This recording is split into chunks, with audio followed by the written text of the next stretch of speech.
바울의 생애에서 지중해 세계에 대한 전도 여행은 총 3차례 이루어졌습니다. 그 기간 동안에 바울의 교통수단은 선박 그리고 걸어가는 도보가 유일하였습니다. 당시 대부분의 선박들은 모두 큰 범선이어서 바람이 불어야 움직일 수 있었습니다.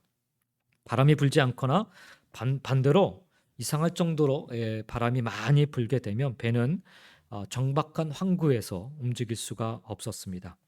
3차례에 걸친 바울의 전도 여행 중에 바울이 거쳐간 항구와 또 그 모든 항구에서 배가 다시 출항하기를 기다려야 했던 날수는 헤아리기가 어려울 정도로 많았을 것입니다. 그러나 사도행전을 기록한 누가는 바울의 전도 여행을 상세하게 기록하면서도 바울이 배를 타고 거쳐간 모든 항구의 이름들이나 또 각각의 항구에서 바울이 머문 날수를 일일이 밝히고 있지는 않습니다. 그 이유는 바울이 어디에 얼마나 머물렀느냐는 그다지 중요하지 않았기 때문입니다. 그보다 중요한 것은 그가 하나님의 종으로 또 복음의 증인으로서 그 소명을 어디에서 어떻게 완수했는지가 사실 더 중요했기 때문입니다. 이런 관점에서 보면 오늘 본문은 좀 특별한 의미를 지니고 있다 할 수 있습니다. 왜냐하면 마지막 로마로 가는 바울의 일정, 그것을 좀 밝히고 있는데 어디에서 며칠간 머물렀는지를 이전과는 다르게 조금 상세하게 밝히고 있기 때문입니다. 조난당한 멜리데 섬에서 생애 처음이자 마지막으로 새해를 맞았던 바울은 봄이 되어 지중해 항해 금지 조치가 해제되는 즉시로 최종 목적지인 로마를 향해 그 섬을 떠났습니다. 떠나야 할 때를 알고 떠날 수 있는 것은 참 지혜인 것 같습니다. 멜리데 섬에서 아주 극진한 대접을 받고 있었던 터라 자칫 그 환경에 또 그 분위기에 취해서 그곳에 더 머무리려 할 수도 있었을 것입니다. 그곳 섬 주민들에게 복음을 증거하고 제자로 양육하기에는 사실 3개월이란 시간은 턱없이 부족한 시간이었기에 이 복음 증거 또 제자 양육 이 사역을 위해서라도 더 머무는 것이 좋다라고 판단할 수도 있었을 것입니다. 그러나 바울은 자신의 소명이 이곳 멜리데 섬이 아니라 로마에 있음을 알았기에 떠나기를 주저하지 않았습니다. 건강상의 이유를 들어서 백부장을 충분히 설득할 수도 있었겠지만 바울은 그러지도 않았습니다. 떠나야 할 때와 그 이유를 정확히 알고 있었기 때문입니다. 부르심에 합당한 삶을 살아가기를 소망한다면 우리도 떠나야 할 때를 잘 알고 소명을 위해 그리고 사명을 위해 그러한 때가 되면 주저없이 떠나는 삶을 살 수 있기를 주님의 이름으로 먼저 간절히 축원드립니다. 멜리데 섬에서의 이 3개월 충분한 휴식의 시간을 뒤로한 채 바울과 그의 일행은 이번 여행의 최종 목적지인 로마를 향해 드디어 떠나게 되었습니다. 그때 바울은 그 섬에서 겨울을 난 또 다른 알렉산드리아 배를 이용하게 됩니다.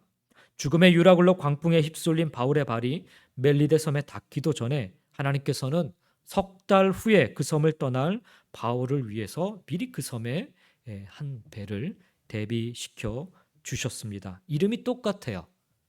그래서 여기까지 오는데 풍랑을 만나고 다 부서진 그 배하고는 다른 배라는 것을 밝히기 위해서 이 배에 새로 타는 이 배에 뱃머리에 디오스쿠로이라는 형상이 조각되었다는 사실을 특별히 밝히고 있습니다. 디오스쿠로이는 제우스 신의 쌍둥이 아들을 가리키는 그런 말이에요.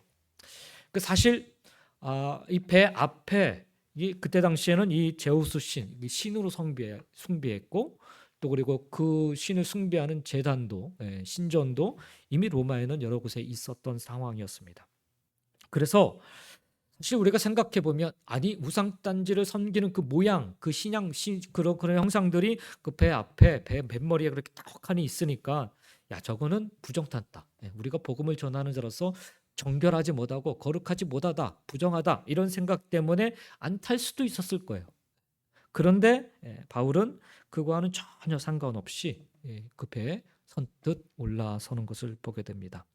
하나님 앞에서는 그와 같은 우상을 가리키는 형상이든 이런 것들은 하나의 허수아비 형상일 뿐이기 때문에 그렇습니다. 우리는 간혹 뭐 용문신을 갖고 있다든지 뭐 그런 뱀 문신을 갖고 있다. 이런 걸 보면은 꺼려하죠. 사실 뭐 저도 그렇습니다. 그렇지만 우리가 복음을 전하는 데 있어서 그런 것들을 꺼려할 필요는 없다라는 거예요. 사도 바울은 그 뱀머리에 이 제우스 신 쌍둥이 아들을 가리키는 디오스쿠르의 형상이 떡하니 조각이 되는 그 말은 그 배는 그 신을 숭배하는 그런 배였다라는 거죠. 그럼에도 불구하고 하나님의 복음을 위해서 그는 서스럼 없이 그 배에 올라 로마로 갔던 것을 보게 됩니다. 사실 이 배가 이 멜리데 섬에 준비되어 있을 거라고는 아무도 살지 몰랐을 거예요. 그런데 하나님께서는 이미 오래전에 이미 그 멜리데 섬에 이 사도 바울이 처음에 타고 떠났던 그 배와 동일한 배를 그곳에 준비시켜 놓으셨고, 때가 되어서 겨울이 다 풀리고 이제 봄이 되었을 때 그 배를 타고 다시 떠날 수 있도록 하나님께서는 역사해 주셨습니다. 하나님이 준비하셨다라고 밖에는 사실 다른 말로 설명하기가 어렵습니다. 하나님의 섭리는 이처럼 항상 놀랍고 정확합니다. 분명 로마로 가는 배를 탔으나 그 배는 14일간 풍랑에 휩쓸려야 했고, 마침내 멜리데 섬에 왔을 때는 거의 부서져 더 이상 운행이 어려운 상황이었습니다. 그런데 하나님은 그 배에 탄 생명을 구원하는데 그 배를 사용하신 뒤에 이제는 마지막 바울의 사명, 그것을 차질 없이 진행하기 위해서 동일한 배 한 척을 이미 그곳에 준비해 놓으신 상태이었습니다. 비록 어려움을 당하여도, 비록 가는 길이 좀 막혀도, 비록 돌아 가는 길이어도, 그리고 비록 한참을 기다려야만 하는 시간이어도 하나님은 항상 가장 선한 길로, 그리고 가장 바른 길로, 그리고 가장 합당한 길로 우리를 인도하여 주시는 줄 믿습니다. 하나님을 향한 기대감으로, 그렇기 때문에 오늘 또다시 우리는 힘내어서 걸어가야 되는 줄 믿습니다. 걸어가시기를 주의 이름으로 간절히 축원드립니다. 이렇게 준비된 또 다른 알렉산드리아 배를 타고 마지막 종착지인 로마를 향해 나아갑니다. 그리고 오늘 본문 12절 14절은 이렇게 증언을 하고 있습니다. 수라구사에 대고 사흘을 있다가 거기서 둘러가서 레기온에 이르러 하루를 지낸 후 남풍이 일어나므로 이튿날 보디올에 이르러 거기서 형제들을 만나 그들의 청함을 받아 이레를 함께 머무니라. 그래서 우리는 이와 같이 로마로 가니라 말씀합니다. 바울을 태우고 멜리데 섬을 떠난 또 다른 알렉산드리아 배, 그러니까 좌초한 배와는 달리 뱃머리에 디오스쿠로이의 형상이 조각된 이 알렉산드리아 배는 북쪽에 위치한 지중해 최대 섬인 시칠리아의 수라쿠사에 기항을 정착을 하게 됩니다. 그리고 그 항구에서 사흘이나 정박해 있었습니다. 사흘 후에 수라구사를 출항한 이 알렉산드리아 배는 시칠리아의 해안을 따라 올라가 이탈리아 반도의 레기온에 또다시 정착을 하게 됩니다. 그리고 그곳에서 또 하루를 정박하게 됩니다. 그리고 나서 하루가 지나서야 남풍이 일어나서 알렉산드리아 배는 시칠리아 섬과 이탈리아 반도 사이에 메시나 해협을 통과하여 이튿날에 로마의 외항인 보디올에 도달하게 되었습니다. 그리고 마침내 바울이 그의 최종 목적지인 로마를 약 한 220km 앞두고 이탈리아 반도에 역사적인 첫 발을 내디딘 것입니다. 그러나 바울은 그곳에서 곧장 로마로 향하지 못합니다. 바울은 그곳에 있는 그리스도인들의 요청으로 그곳에서 7일 정도 머문 후에 그리고 나서야 그토록 가기를 원했던 로마로의 발걸음을 옮길 수 있었습니다. 이처럼 오늘 우리가 읽은 이 본문의 말씀에 보면 누가는 마치 항해사가 항해 일지를 기록하듯이 멜리데 섬을 출발한 바울이 로마를 향해 보디오를 출발할 때까지 어디에서 정박하여 몇 날을 보냈는지 아주 이례적으로 일일이 그것을 기록하고 있습니다. 그리고 14절 하반절에 이르러 이렇게 결론을 맺습니다. 그래서 우리는 이와 같이 로마로 가니라 말씀합니다. 오늘 이 시간에 우리가 살펴보아야 할 단어는 바로 부사인 이와 같이입니다. 이와 같이. 본문에 보면 바울이 그냥 로마로 간 것이 아니라 이와 같이 로마로 갔다라고 부사 이와 같이를 특별히 강조하고 있습니다. 우리는 오늘 본문에서 이야기하는 이 이와 같이를 먼저 넓은 의미에서 바울 인생 전체에 적용하여서 좀 해석할 수가 있습니다. 우리는 그동안 사도행전을 통해서 교회를 짓밟았던 바울을 하나님께서 어떻게 택하여 부르시고 또 어떻게 훈련시키시고 또 어떻게 사용하셔서 마침내 로마로 향하게 하셨는지 그 오랜 기간 동안을 확인해 왔습니다. 따라서 오늘 본문의 이와 같이는 바울이 우리가 그동안 확인해 온 것과 같이 여러 많은 어려움이 있었고 여러 많은 대적들이 있었고 돌아 가야 되는 일이 있었고 순탄치 못한 일이 있었고 고난과 핍박이 있었음에도 불구하고 이와 같이 이제 드디어 로마에 도달하게 됐다라고 해석할 수가 있습니다. 그러나 또한 이 오늘 본문의 이와 같이는 아주 좁은 의미에서 오늘 본문에 국한하여서 좀 해석해 볼 수도 있습니다. 멜리데 섬을 출발한 바울이 이 시칠리아 섬의 수라구사에서 사울을 기다립니다. 그리고 시칠리아 해안을 따라 올라가 기양한 정착한 이탈리아 반도의 레기온에서 또 하루를 기다려야 했고 그 다음 날에 도착한 보디올에서 그곳 그리스도인들의 요청으로 무려 7일 동안 머문 뒤에야 비로소 로마로 향하게 되었다라고 해석하는 것입니다. 이처럼 오늘 본문의 이 부사 이와 같이를 오늘 본문에 한정시켜서 해석을 하면 이와 같이가 본문에 언급된 날수를 강조하고 있음을 우리는 알게 됩니다. 바로 그 날들 속에 중요한 의미가 내포되어 있기 때문입니다. 바울이 가이사랴에서 신임 총독 베스도에게 다시 재판을 받을 때 로마 황제에게 상소를 하지 않았습니까? 그래서 베스도 총독은 백부장 율리오를 책임자로 삼아 바울을 황제의 법정에는 로마로 호송하게 하였지요. 베스도 총독은 그의 겨울이 이르기 전에 바울이 로마에 도착할 수 있으리라 확신하고 가이사랴에서 바울을 출발시켰지만 지중해 거센 역풍과 죽음의 광풍으로 바울의 여정은 이듬해 봄이 이르기까지 지연되고 말았습니다. 그리고 바울은 본문에 이르러서야 겨우 로마를 향해 멜리데 섬을 출발하게 된 것입니다. 바울이 어떤 사업을 위해서나 혹은 관광 목적으로 제국의 수도였던 로마를 찾아가는 것이 아니었지요. 바울의 방문 목적은 하나님의 섭리에 따라 하나님의 종으로서 그리고 복음을 증거해야 될 증인으로서 황제의 법정에 서기 위함이었습니다. 그렇다면 석 달 동안이나 멜리데 섬에서 겨울을 지낸 바울이 이제 최종 목적지인 로마를 향해 출발한 이상, 그것도 하나님이 미리 예비해 두신 또 다른 알렉산드리아 배를 통해서 그렇게 하나님께서 떠밀듯이 그렇게 출발하게 한 이상, 하나님께서는 이제는 바울이 로마에 가능한 한 빨리 도착할 수 있도록 섭리해 주심이 마땅하지 않겠습니까? 그런데 멜리데 섬을 출발한 알렉산드리아 배는 첫 번째 기항지였던 수라구사에서 사흘이나 정박해 있었습니다. 사흘 동안 어떤 수화물을 내리기 위해서 혹은 싣기 위해서였는지 아니면 바람이 전혀 불지 않아서 배가 움직일 수 없었기 때문이었는지 사실 본문에는 그 원인에 대해서 아무런 언급도 하고 있지 않습니다. 중요하지 않기 때문이겠죠. 중요한 것은 바울이 탄 알렉산드리아 배가 로마를 바로 코앞에 두고서도 수라구사에서 사흘 동안 전혀 꼼짝도 않고 움직이지 않았다라는 그 사실 그 차이입니다. 로마로 향해야 할 바울은 그래서 사흘 동안 이 배 안에서 하염없이 기다려야만 했습니다.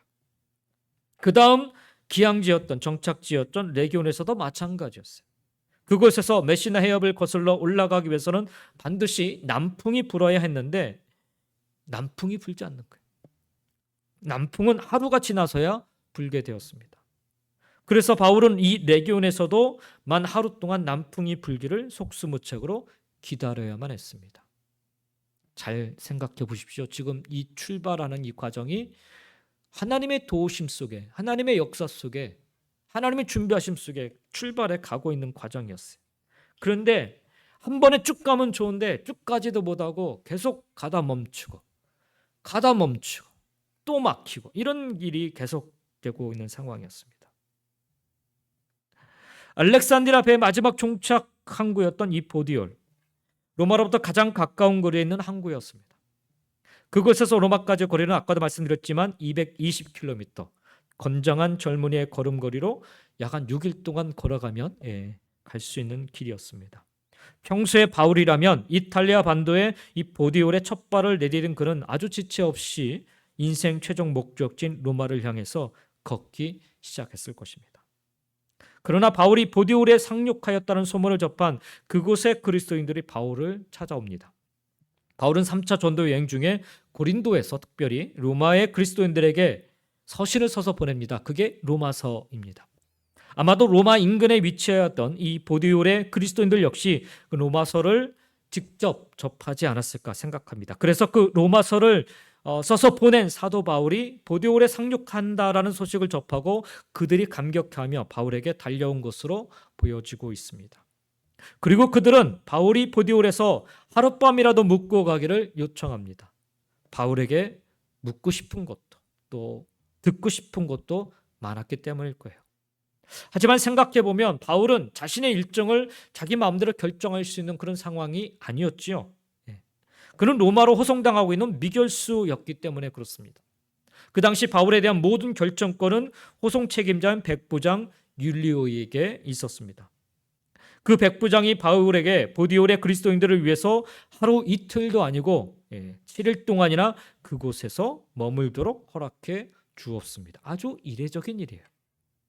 백부장 율리오는 총독 베드스의 명령을 수행하는 총독의 부하였지요. 그의 임무는 총독의 명령에 따라 하루라도 빨리 바울을 로마로 호송해 가는 것이었습니다. 멜리데 섬에서 겨울을 나느라 석 달을 지체했던 바울은 총독의 명령을 완수하기 위해서라도 발걸음을 더욱 빨리 재촉해야만 했었습니다. 그런데도 이 백부장이 바울로 하여금 보디올의 그리스도인들을 위해서 그곳에서 7일 동안 머물게 하였습니다. 죽음의 유라굴로 광풍 속에서 바울을 통해 구원의 은혜를 입은 백부장이 바울과 헤어지기 전 바울에게 베푼 마지막 선물이었을 수도 있을지 모르겠습니다. 아무튼 호송 중인 이 미결수에게 임의로 7일 동안의 특별 휴가를 준다라는 것은 공적인 임무를 수행 중인 이 백부장에게는 상식적으로는 용인될 수 없는 일이었습니다. 하지만 납득하기 힘든 이 백부장의 그 결정으로 속히 로마로 가야만 했던 바울, 백부장만뿐만 아니라 바울도 빨리 가고 싶었을 거예요. 그럼에도 불구하고 바울도 이 보디올에서 7일 동안 머무르게 됩니다.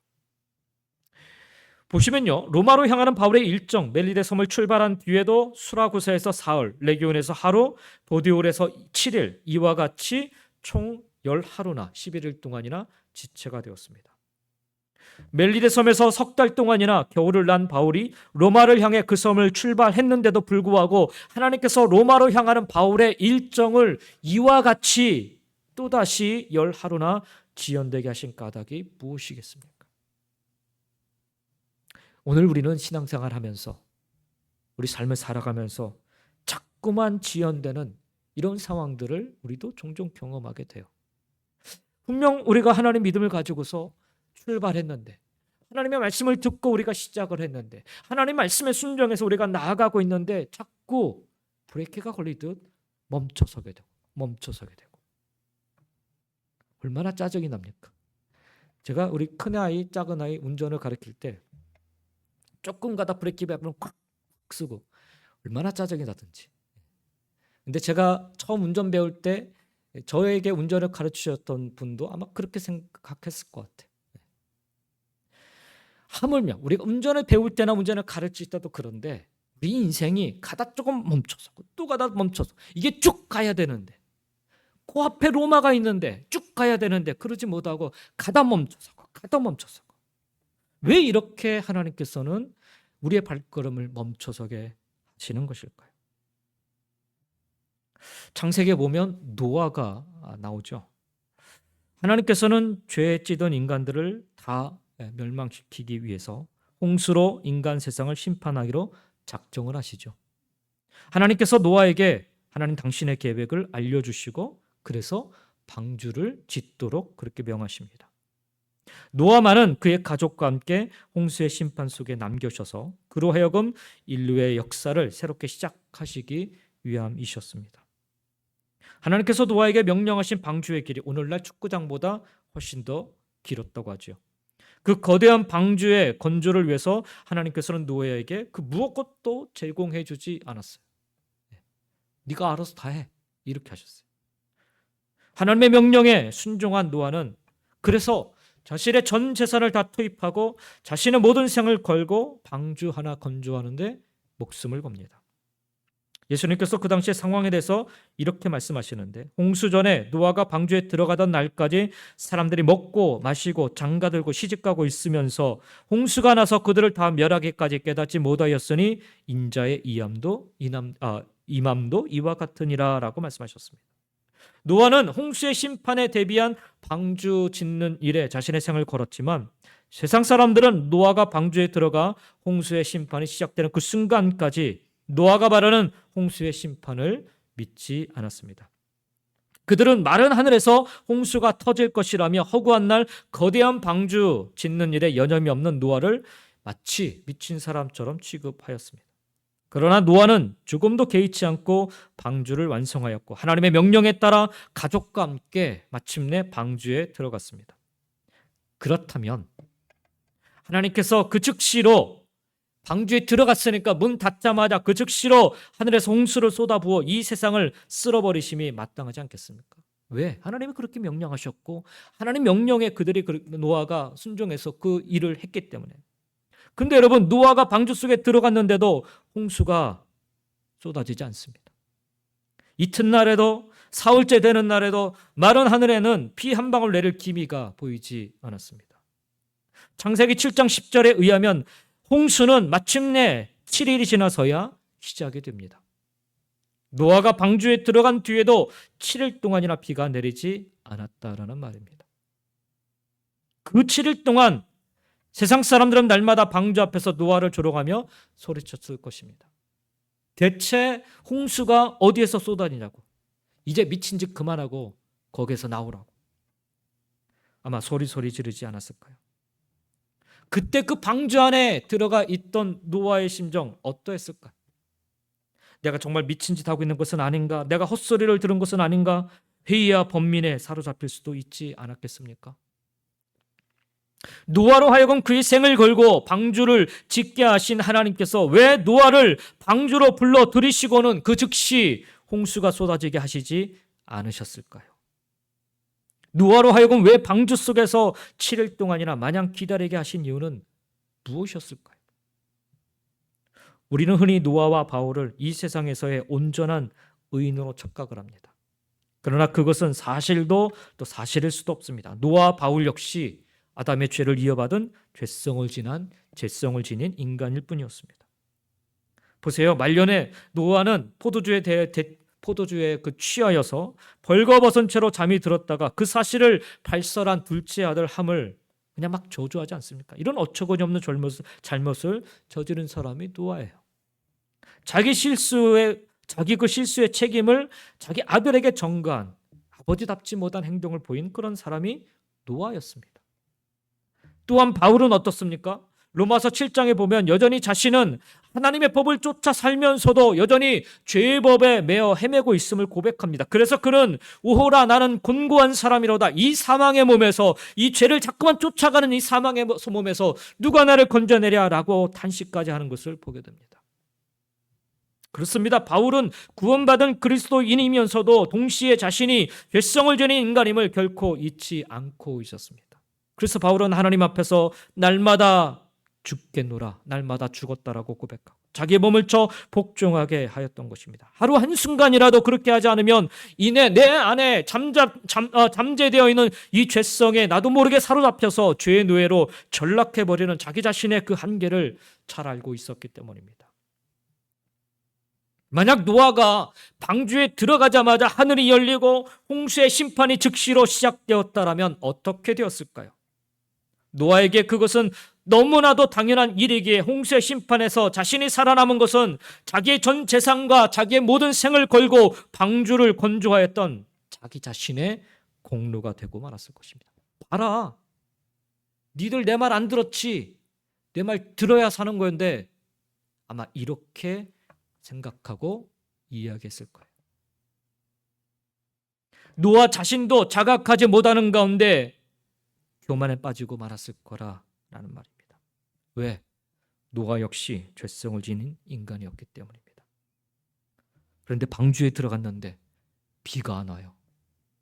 하루가 지나도 안 오고, 분명 하나님은 들어가라 말씀하셨고 문 닫으라 말씀하셨는데, 그리고는 하루가 지나도 비가 안 오고 이틀이 지나도 비가 안 오고, 미칠 지경이겠죠. 미칠 지경. 교만에 빠질 여유가 없는 거예요. 방주에 들어가긴 했지만 하루 이틀 사흘이 지나도 홍수는 고사하고 비 한 방울 내릴 기미가 보이지 않을 때, 그럴 때 여러분 어떡하십니까? 아마도 노아는 그 방주 속에서 천장에 있는 그 창문 하나 열어놓고 하나님만 우러러보며 기도하지 않았을까요? 하나님 약속하지 않으셨습니까? 그 약속 믿고 내가 여기까지 왔는데 하나님이 약속하지 않았습니까? 그렇게 하루하루 보내면서 그는 더욱더 겸손해질 수밖에 없지 않았을까? 마침내 홍수의 심판이 시작되고 노아와 그의 가족만 살아남게 되었을 때 무슨 생각이 들었을까요? 봐라, 내가 한 말이 거짓이 아니야, 이런 생각이 들었을까요? 아니요. 하나님 감사합니다. 제가 100년 동안 하나님 믿고 살 수 있도록 내게 이렇게 응답해 주신 하나님 감사합니다. 물론 그 100년 동안 그 방주를 짓느라 얼마나 힘들었을까요? 그런데 하나님, 이거는 내 공로가 아니고 하나님의 은혜입니다라고 그는 그 순간 고백하지 않을 수 없었을까요? 자신이 도대체 뭐길래 하나님 나를 선택하셔서 이 은혜를 주십니까? 하나님의 선택을 받은 것도, 거대한 방주를 공주할 수 있었던 것도, 그 방주를 통해 홍수의 심판 속에서 자신의 가족만 살아남게 된 것도 모두 다 하나님의 은혜였음을 비로소 고백할 수 있었던 것입니다. 노아가 방주에 들어간 뒤에도 7일 동안 홍수가 시작되지 않았던 것은 하나님께서 당신의 은혜로 노아를 돌아보사 그로 하여금 하나님의 뜻을 마침내 이루는 새로운 인류의 시조로 확실하게 세워주시려는 하나님의 아주 오묘한 섭리였다라는 사실입니다. 오늘 우리가 읽고 있는 이 사도행전 마지막 장의 사도 바울, 황제의 법정으로 이송되는 바울은 미결수였습니다. 알렉산드리아 배에 승선했던 275명 전원은 죽음의 유라굴로 광풍 속에서 바울 한 사람 덕분에 영육간에 하나님의 구원을, 하나님으로부터의 그 구원을 얻게 되지요. 다 죽을 수밖에 없는 상황이었어요. 조난당한 멜리데 섬에서도 바울은 3달 동안 겨울을 지내면서 가만히 쉬거나 놀지 않았지요. 그 섬의 제1인자였던 보블리오의 부친의 열병과 이지를 고쳐준 계기로 인하여서 바울은 연이어 찾아오는 그 섬의 모든 불치병 환자들을 모두 다 고쳐주었습니다. 섬 주민들에게 바울은 하늘에서 내려준 은혜인 셈이었습니다.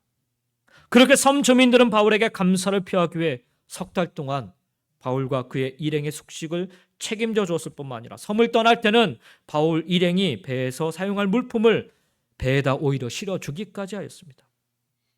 이를테면 바울은 죽음의 유라굴로 광풍에 휩쓸렸던 알렉산드리아 배에서도 마찬가지고 조난당한 멜리데 섬에서도 마찬가지로 자신의 의지와는 상관없이 사람들로부터 칭송받을 수 있는 일종의 VIP 대접을 받을 수 있는 그런 상황이었던 거죠.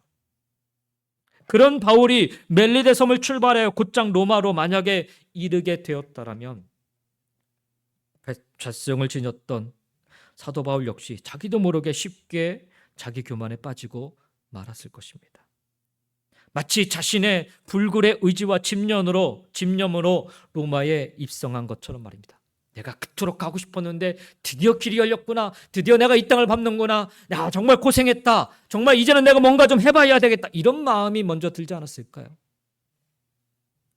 모든 일이 순순하게 짝짝짝짝 다 펼쳐지는 그 상황을 그가 경험하게 되었다면,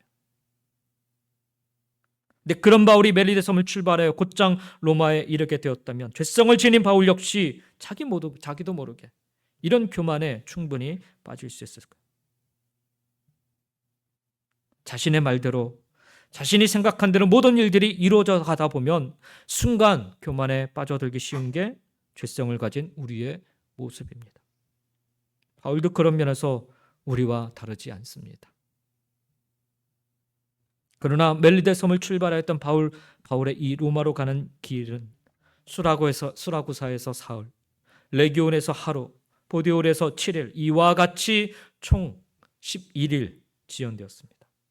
자칫 자기 교만에 빠지기 쉬운 바울 스스로 하나님 앞에서 자기를 죽이지 않을 수 없도록, 예수 그리스도의 십자가로 자신을 쳐 복종시키지 않을 수 없도록, 자신의 초심을 다시 한번 새롭게 추스르지 않을 수 없도록 하나님께서 마지막 한 번 더 점검의 기회를 주신 것이었습니다.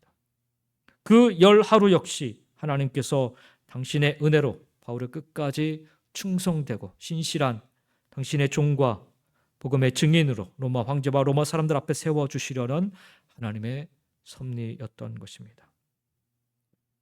우리는 절대로 착각하지 말아야 합니다. 우리가 구원받은 그리스도인이라는 말이 우리가 이미 완성된 의인이라는 의미가 결코 아니라는 사실. 우리는 주님 안에서 구원받은 의인인 동시에 육체를 입고 있는 한 여전히 죄성을 지닌 죄인입니다. 한순간이라도 주님을 의지하지 않으면, 어느 순간이라도 주님을 의식하지 않으면 우리는 이내 그 죄성에 사로잡힌 죄의 노예로 전락할 수밖에 없는 그런 연약한 인간입니다. 교만하기에 짝이 없는, 교만에 빠지기에 너무나도 쉬운 그런 인생입니다. 그래서 때로는 하나님께서 우리의 계획이 어긋나기도 하시고 지연되게 하시며 우리의 삶 속에 전혀 상상치도 못한 일들이 일어나게 하기도 하십니다. 우리가 어떤 경우에도 자기 스스로의 교만에 빠지지 않게 하기 위해서 항상 하나님 앞에 우리 자신을 죽이고 예수 그리스도의 십자가로 우리 자신을 저 하나님께 복종함으로 보다 나은 믿음의 사람으로, 성도로, 그리스도인으로 살아가게 해 주시기 위함이라는 거예요. 사랑하는 성도 여러분, 그동안 하나님의 명령을 쫓아서 하나님의 말씀을 따라서 추진해왔던, 따라왔던 그런 계획들, 그런 발걸음들이 막판에 어긋나거나 무산된 적이 있으신지요? 왜 이러지? 내가 분명 하나님의 음성 듣고 왔는데 왜 이러지? 곧 끝날 것 같던 일이 기약 없이 지연되고 있으신지요? 삶 속에서 예기치 않은 일들이 또한 벌어지고 있는지요? 그렇다면 하나님은 오늘 우리에게 노아가 방주에 들어가서 7일 동안 기다려야 되는 그 시간을 허락해 주신 줄 믿으시기 바랍니다. 그렇다면 하나님께서는 사도 바울의 발걸음, 마지막 그 발걸음을 11일 동안 지체케 하신 은혜를 주신다는 사실을 기억하시기 바랍니다. 그리고 하나님께 감사하며 하나님의 이름을 먼저 찬양하실 수 있기를 바랍니다. 그 모든 과정은 하나님께서 하나님 당신의 은혜로 우리를 보다 선한 길로, 보다 온전한 길로, 보다 나은 그리스도의 삶으로, 보다 나은 하나님의 사람들로 세워주시려는 하나님의 섭리임을 여러분 잊지 마시기 바랍니다. 우리의 뜻은 늘 물거품처럼 사라져버릴 세상의 성공에 있지만 하나님의 뜻은 예수 그리스도의 십자가로 우리를 보다 나은 당신의 백성들로, 그리스도인으로 영원히 세워주시는 데 있는 것입니다. 그래서 우리의 믿음이 변질되지 않도록, 그래서 우리의 믿음이 다른 곳을 향하지 않도록 하나님께서는 멈춰서게 하시고 또다시 바라보게 하시고, 멈춰서게 하시고 또다시 엎드려 기도하게 하시고, 멈춰서게 하시고 또다시 하나님의 음성을 점검하게 하신다라는 사실. 11일 동안 그렇게 멈춰설 때마다 사도 바울은 분명 점검하였을 것입니다. 이 길 맞아? 하나님께서 약속하신 거 맞아? 기도하고 또 바라보며, 기도하고 또 의지하며 마지막 로마에서 복음을 전하고 하나님의 사명을 감당할 그 발걸음이 되기를 그는 그렇게 기다리며 보냈을 것입니다. 그 사실을 우리도 믿을 때 우리 인생의 알렉산드리아 배가 어느 항구에선가 까닭없이 움직이지 않아도 가고 싶잖아요. 근데 안 가요. 우리 각자의 로마로 향하는 우리의 발걸음 흐트러짐 없이 우리는 주님 안에서 도리어 절대적인 평안, 확신 가운데 그 믿음을 가지고 있을 때 살아가게 될 줄 믿습니다. 때로는 우리의 계획이 어긋나고 지연되는 만큼 보다 나은 하나님의 백성으로, 하나님의 자녀로, 그리스도인으로서 우리 각자의 소명의 자리, 우리 각자의 사명의 자리 로마에 입성할 수 있겠고, 주님께서는 우리를 빛나게 갈고 닦아주고 계심을 여러분 기억하시면서 조금 더 참고 조금 더 인내하시면서 조금 더 기다리시면서 믿음과 순종의 시간으로 채워 가시기 바랍니다. 그러면 노아처럼 그리고 사도 바울처럼 하나님께서는 우리를 이끄셔서 그럼에도 불구하고 이와 같이 우리 사명의 자리, 우리 소명의 자리인 로마로 마침내 인도하여 주실 것입니다. 그리고 우리를 향한 하나님 당신의 뜻을 마침내 이루어 주실 것입니다. 그때까지 힘써서 믿음 가운데 소망 가운데 살아가시기를 예수님의 이름으로 간절히 축원드립니다. 기도하겠습니다.